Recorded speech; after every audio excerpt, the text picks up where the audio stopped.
Hello दोस्तों, नमस्कार। स्वागत है आपका हमारे ज्ञानधन चैनल पर। अगर आप 10th क्लास सामाजिक विज्ञान का पेपर देने जा रहे हो 3 मार्च को, तो ये वीडियो आपके लिए बहुत ही महत्वपूर्ण होने वाला है। 100% जो हम बताएंगे MCQ OMR के क्वेश्चन वही आएंगे 100%। पेपर के क्वेश्चन धुआं धुआं करके आओगे आप, समझ लेना, आपका एक भी क्वेश्चन नहीं छूटेगा। अगर आपने एक बार देख लो नहीं तो पछताओगे। अगर आप पेपर देने के बाद इस वीडियो को देखोगे तो आपको बहुत पछतावा होगा, क्योंकि क्वेश्चन वही आएंगे जो इस वीडियो में दिखाए जाएंगे। उन्हीं में से पेपर आएगा पूरा MCQ का। इसी में से आने वाला है 2023 सामाजिक विज्ञान का पेपर। OMR में 20 में से 20 पक्के। हाँ, क्योंकि OMR में हम ऐसे ऐसे क्वेश्चन बताने वाले हैं कि 20 नंबर आपके बिल्कुल पक्के हो जाएंगे, कुछ भी नहीं छोड़कर आओगे। OMR पूरी तरह स्वाहा कर दोगे आप। पर आपको क्या करना है, इन क्वेश्चनों को, वन शॉट वीडियो है ये आपके लिए, घोट कर पी जाओ इन क्वेश्चनों के लिए। तो अब मैं स्टार्ट करने वाला हूँ। देखिए, थोड़ी सी हमसे गलती हो गई थी कि हमने कैमरा चालू नहीं किया था और वीडियो बनानी स्टार्ट कर दी थी, तो थोड़ा ये निशान लगे पड़े हैं। राष्ट्रवाद का प्रारंभ जिस देश में हुआ वो है हमारा, यहाँ 4 ऑप्शन है, इटली, इंग्लैंड, जापान और फ्रांस। तो हुआ था हमारा राष्ट्रवाद का प्रारंभ फ्रांस में। मैं आपको जल्दी जल्दी इसलिए बताऊंगा क्योंकि आपके पास टाइम बहुत कम है और आपको ज़्यादा से ज़्यादा नंबर लाने के लिए थोड़ी स्पीड से पढ़ना होगा। क्वेश्चन नंबर 2, नेपोलियन की पराजय कब हुई? 1813 ईस्वी में, 1815 ईस्वी में, 1818 ईस्वी में, 1816 ईस्वी में। तो नेपोलियन की पराजय हुई थी 1815 ईस्वी में। क्वेश्चन नंबर 3 है, महात्मा गांधी दक्षिण अफ्रीका से भारत कब लौटे? 1915 ईस्वी में, 1916 ईस्वी में, 1917 ईस्वी में, 1918 ईस्वी में। तो महात्मा गांधी दक्षिण अफ्रीका से भारत 1915 ईस्वी में लौटे थे। कपास की खेती के लिए कौन सी मृदा सबसे उपयुक्त है? यानी कि कपास की खेती सबसे ज़्यादा कौन सी मिट्टी में की जाती है? काली मृदा, लेटेराइट मृदा, जलोढ़ मृदा या दोमट मृदा? तो ये राइट ऑप्शन हो जाएगा काली मृदा। आगे क्वेश्चन नंबर 5 है हमारा, निम्न में से कौन अजैवीय संसाधन है?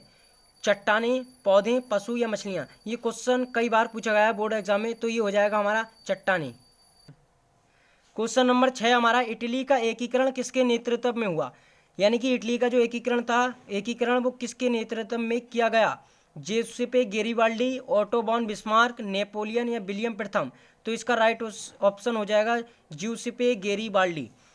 क्वेश्चन नंबर 6 हमारा, महात्मा गांधी ने असहयोग आंदोलन कब प्रारंभ किया? 1919 ईस्वी को, 1918 ईस्वी को, 1920 ईस्वी को या 1914 ईस्वी को? तो वो क्या था हमारा, 1920 ईस्वी को। फ्रांस में गणतंत्र की घोषणा किस वर्ष हुई? 1871 ईस्वी को, 1848 ईस्वी को, 1861 ईस्वी को या 1845 ईस्वी को? इसका राइट ऑप्शन हो जाएगा 1848 ईस्वी को फ्रांस में गणतंत्र की घोषणा की गई थी। आगे बढ़ते हैं। देखिए, आप सिर्फ इन क्वेश्चनों को एक बार बस वीडियो देख लेना हमारी, एक भी क्वेश्चन आप छोड़ के नहीं आओगे। यही क्वेश्चन आने वाले हैं आपके MCQ में बोर्ड एग्जाम में 3 मार्च को। क्वेश्चन नंबर 8 है हमारा, भारत वापस आने पर गांधी जी ने पहला सत्याग्रह कहाँ किया था? ये वेरी मोस्ट क्वेश्चन है कि भारत वापस आने पर गांधी जी ने पहला सत्याग्रह कहाँ किया था? ऑप्शन नंबर 1 है चंपारण या बारडोली या अहमदाबाद या खेड़ा? तो इसका सही ऑप्शन हो जाएगा हमारा चंपारण में किया था गांधी जी ने अपना पहला सत्याग्रह। क्वेश्चन नंबर 9, विश्व व्यापार संगठन की स्थापना कहाँ पर हुई थी? यानी कि जो विश्व व्यापार संगठन है उसकी स्थापना कहाँ पर हुई थी? तो वो हुई थी हमारी जिनेवा। राइट ऑप्शन हो जाएगा हमारा जिनेवा। चिपको आंदोलन, ये भी बहुत इंपॉर्टेंट। चिपको आंदोलन संबंधित है जल संरक्षण से, वन संरक्षण से, मृदा संरक्षण से या वायु संरक्षण से? तो चिपको आंदोलन यानी कि वन संरक्षण से, क्योंकि जब वनों को काटा जा रहा था तो एक औरत पेड़ पर चिपक गई थी, तो ऐसे ही उसे देखकर काफ़ी लोग पेड़ों पर चिपकने लगे, तो इसका नाम धर दिया गया चिपको आंदोलन। ये हो जाएगा हमारा वन संरक्षण से संबंधित है ये। अगला क्वेश्चन नंबर 11 है, फ्रांस की क्रांति में मुख्य भूमिका किसकी थी? यानी कि जो फ्रांस की जो क्रांति हुई थी उसमें मुख्य भूमिका किस वर्ग की रही? कुलीन वर्ग, कृषक वर्ग, मध्यम वर्ग या मजदूर वर्ग? तो ये हो जाएगा हमारा राइट ऑप्शन मध्यम वर्ग की। अगला क्वेश्चन है, देखिए हमारा क्वेश्चन नंबर 12, संयुक्त राष्ट्र संघ की स्थापना कब हुई थी? यानी कि जो संयुक्त राष्ट्र संघ था उसकी स्थापना कब हुई थी? तो वो था हमारा 1945। देखिए, यहाँ पे है संयुक्त राष्ट्र संघ की स्थापना कब हुई थी, लेकिन कहाँ हुई थी ये आपको कमेंट करके बताना है। सलाल बांध किस नदी पर बना है? सलाल बांध जो है वो किस नदी पर है हमारा? महानदी पर, चिनाब नदी पर या सतलज नदी पर या कृष्णा नदी पर? तो राइट ऑप्शन है हमारा चिनाब नदी पर। निम्नलिखित में से कौन सी एक खरीफ फसल है? खरीफ की फसल कौन सी? इनमें से सरसों है, गेहूँ है या फिर धान या चना। तो देखिए खरीफ की फसलें वो होती हैं जो गर्मियों में बोई जाती हैं, गर्मियों में इनमें से क्या बोया जाता है, धान। कपास की खेती के लिए सबसे उचित भूमि कौन सी है, ये मिसिंग हो गया थोड़ा क्योंकि ये पहले भी था और दोबारा आ गया, तो आपको पता ही है इसमें ये काली मिट्टी है कपास की खेती के लिए। अगला क्वेश्चन है हमारा, हिंद स्वराज पुस्तक के लेखक हैं। ये 2022 और 2018 में आया हुआ क्वेश्चन है और 2016 में भी आया था। हिंद स्वराज पुस्तक के लेखक, ये कई बार पूछा जाता है, बोर्ड एग्जाम की दृष्टि से बहुत मोस्ट क्वेश्चन है ये। अब बताइए, सरदार पटेल हैं इसके लेखक या बाल गंगाधर हैं या महात्मा गांधी हैं या सुभाष चंद्र बोस हैं। तो यहाँ पर इसके लेखक हैं महात्मा गांधी। निम्नलिखित में से कौन सा देश केंद्रीय शक्तियों में सम्मिलित था, यानी कि कौन सा देश है, इनमें से 4 ऑप्शन दिए गए हैं, फ्रांस, ब्रिटेन या फिर जर्मनी या फिर इटली, जो कि केंद्रीय शक्तियों में सम्मिलित था। तो ये था जर्मनी। क्वेश्चन नंबर 18 हमारा, निम्न में से कौन सा परिवहन साधन भारत में प्रमुख साधन है, यानी कि कौन सा परिवहन का मतलब है, मतलब हम जाते हैं कहीं पर तो उसके लिए कौन सा साधन भारत में प्रमुख साधन है, रेल परिवहन, सड़क परिवहन, पाइपलाइन, वायु परिवहन। लेकिन काफ़ी बच्चे क्या कर देते हैं कि सड़क परिवहन लगाए जाते हैं। सड़क परिवहन हाँ सही है, लेकिन इसमें पूछा है प्रमुख साधन। आप कहीं पर जाते हो, कहीं दूर जाना हो आपको, तो कौन से साधन का आप ज़्यादा से ज़्यादा उपयोग करते हैं, रेल परिवहन। तो राइट ऑप्शन हमारा यही होगा, प्रमुख साधन हमारा रेल परिवहन है।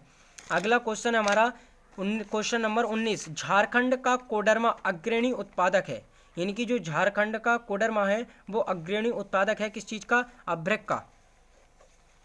देखिए ये क्वेश्चन आपका मैप में भी आ सकता है, मैप कार्य में पूछ सकता है कि अभ्रक का अग्रणी उत्पादक चिन्ह द्वारा दर्शाइए। तो ये हो जाएगा हमारा झारखंड के कोडरमा में।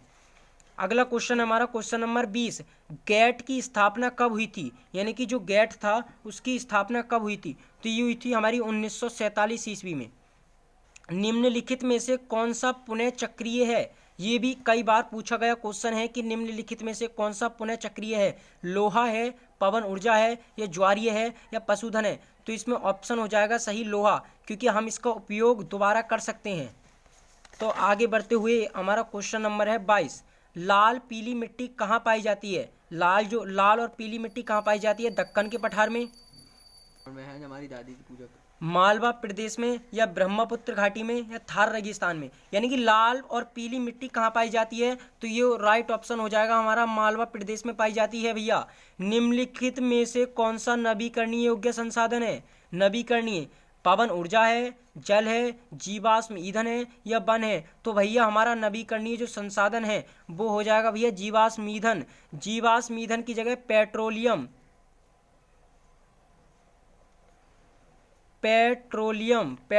भी कह सकता है भैया, तो कंफ्यूज नहीं होना है हमें।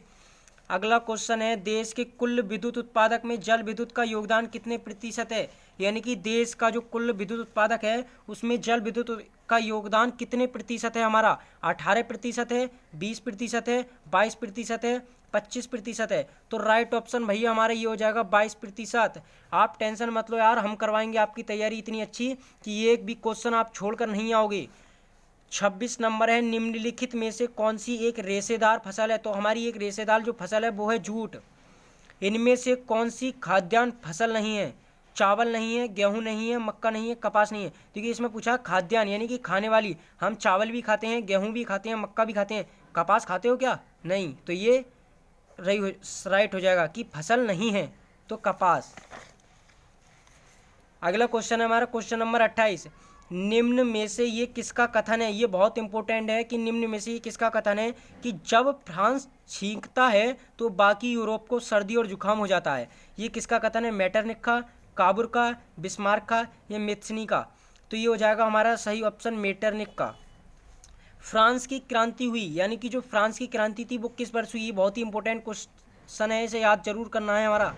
इंपॉर्टेंट ये सारे ही हैं क्योंकि आपको इन्हीं में से प्रश्न आए हुए मिलेंगे वहाँ पर। इन 50 क्वेश्चन में से ही पूरी एमसीक्यू की सीट OMR आपको मिलने वाली है यहाँ वहाँ पर। जर्मनी को किस वर्ष एक स्वतंत्र राज्य घोषित किया गया, जर्मनी जो था उसे किस वर्ष एक स्वतंत्र राज्य घोषित किया गया, 1861 में, 1871 में या 1862 में, 1820 में। तो ये हमारा राइट ऑप्शन हो जाएगा 1871 ईस्वी में। जर्मनी के एकीकरण में मुख्य भूमिका किसकी थी, हमारा जो जर्मनी का जो एकीकरण हुआ था उसमें मुख्य भूमिका किसने निभाई? ओटो वॉन बिस्मार्क ने, काइजर विलियम प्रथम ने, हिटलर ने या मेस्सिनी ने? तो हमारा भैया राइट ऑप्शन है Otto von Bismarck. Question number 32, Napoleon का संबंध किस देश से था? नेपोलियन का संबंध हमारा जर्मनी से था, इटली से था, फ्रांस से था या इंग्लैंड से था? तो वो है हमारा फ्रांस से। ये हमारा भैया क्वेश्चन नंबर 33, इटली का एकीकरण किसके नेतृत्व में किया गया? नेपोलियन के, विलियम प्रथम के, ओटो वॉन बिस्मार्क के, जेसूपे गेरिबाल्डी के? देखिए इसका सही उत्तर आपको कमेंट करके बताना है कि इटली का एकीकरण किसके नेतृत्व में किया गया। क्वेश्चन नंबर 34 है हमारा 1848 की फ्रांसीसी राज्य क्रांति के फलस्वरूप, ये ऑप्शन देखिए इस तरीके से क्वेश्चन आ सकता है कि 1848 की फ्रांसीसी राज्य क्रांति के फलस्वरूप निरंकुश राजतंत्र की स्थापना हुई या सीमित राजतंत्र की स्थापना हुई या गणतंत्र की स्थापना हुई? तो हमारा राइट ऑप्शन है गणतंत्र की स्थापना हुई भैया। जर्मन संस्कृति में बोगजिस्ट का आशय है, यानी कि जो बोगजिस्ट है उसका शब्द का अर्थ यानी कि आशय किससे है? राष्ट्र से है, संविधान से है, आम जनता से है, संसद से है? तो भैया इसका राइट ऑप्शन है राष्ट्र से है। संसदीय प्रजातंत्र की स्थापना किस देश में सर्वप्रथम हुई? इटली में, इंग्लैंड में, फ्रांस में या जर्मनी में? तो ये हुई थी हमारी इंग्लैंड में। अगला क्वेश्चन है हमारा, काले दस्ताने और बंधी मुट्ठियाँ किसका प्रतीक थीं? क्रोध का, शांति की प्रतीक थी या ऐश्वर्य शक्ति की या खुशी की? तो ये थी हमारी काले दस्तानी और बंधी मुट्ठियाँ ऐश्वर्य शक्ति का प्रतीक।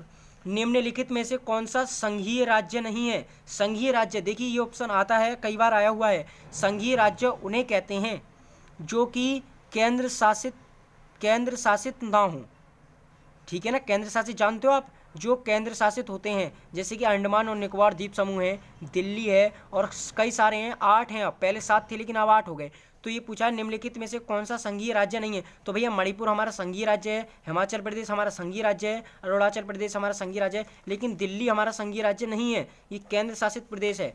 श्रीलंका में निम्नलिखित में से कौन सा बहुसंख्यक वर्ग है? श्रीलंका में निम्नलिखित में से कौन सा बहुसंख्यक वर्ग है? ये कई बार आया हुआ है। तमिल है, सिंगली है, मुस्लिम है या ईसाई? सही ऑप्शन है हमारा ये सिंगली। निम्न में से किस वस्तु का निर्यातक भारत नहीं है? कॉफी का, उर्वरक का, तंबाकू का, चाय का? तो ये हमारा उर्वरक वस्तु जो है उसका निर्यातक भारत नहीं है। मुंबई हाई प्रसिद्ध है, यानी कि मुंबई जो हाई है वो किसके लिए प्रसिद्ध है?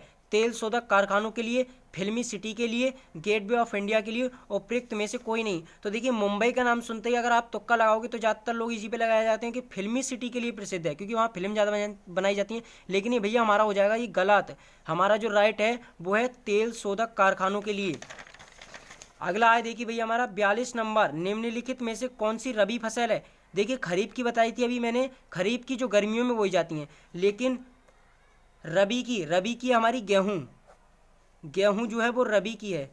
निम्नलिखित में से कौन सी खरीफ फसल है? खरीफ देखिए थोड़ा मिसिंग हो गया है, दोबारा आ गया, लेकिन मैंने आपको बताया था धान, यानी कि जो गर्मियों में बोई जाती हैं। टाइगर प्रोजेक्ट किस वर्ष आरंभ किया गया? 1973 में, 1975 में, 1980 में, 1989 में? तो हमारा टाइगर प्रोजेक्ट जो था वो 1973 में आरंभ किया गया था। दुधवा राष्ट्रीय उद्यान कहाँ स्थित है? यानी कि दुधवा यानी कि दूध ज़्यादातर, तो वो हमारा उत्तर प्रदेश में है या मध्य प्रदेश में है या देखिए दुधवा राष्ट्रीय उद्यान कहाँ स्थित है? उत्तर प्रदेश में, मध्य प्रदेश में या राजस्थान में या गुजरात में? तो ये हमारा उत्तर प्रदेश में लखीमपुर में है भैया ये, लेकिन पूछा है कहाँ स्थित है और 4 ऑप्शन ये राज्य दिए गए हैं, तो हमारा उत्तर प्रदेश राज्य राइट हो जाएगा। चिपको आंदोलन, देखिए भाई आ गया अभी पीछे जो था, चिपको आंदोलन संबंधित है, तो ये आपको पता ही है वन संरक्षण से है, ये मिसिंग बहुत हुई है लिखते टाइम। भूमि एक संसाधन है, देखिए कई बार पूछा गया है कि भूमि जो है वो कैसा संसाधन है भैया? मानव निर्मित संसाधन है?